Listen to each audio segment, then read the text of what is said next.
তারিখে। আজকে হচ্ছে কি যে আইবুড়ো ভাত খাওয়া দাওয়া।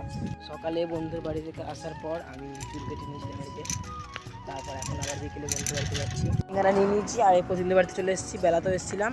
আর এখন হচ্ছে কি নাটা করে সিঙ্গারা আনতে গেছিলাম আমরা বন্ধুরা খাবো বলে। আর বাড়ির ভেতরে ঢুকছি এখন। এই যে রাস্তার পাশে পাশে লাইটগুলো লাগিয়েছে, খুবই সুন্দর লাইটগুলো।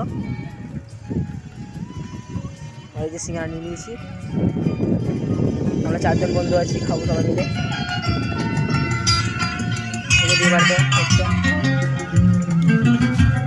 তো প্রতিমদের বাড়িতে আসার পর আমরা এখানে চলে এসেছিলাম, এখানে পুজো করতে আসা হয়েছিল। আর তোমরা দেখো এখানে কিভাবে ধূপ ও মোমবাতি জ্বালিয়ে পুজো দেওয়া হচ্ছে। এখানে সবাই এসেছিল আত্মীয়রা। আর এখানে শাক বাজানো হচ্ছিল। আর এখানে থালায় দেখো কতগুলো মিষ্টি আনা হয়েছে, তার সাথে গাঁদা ফুল ছিল।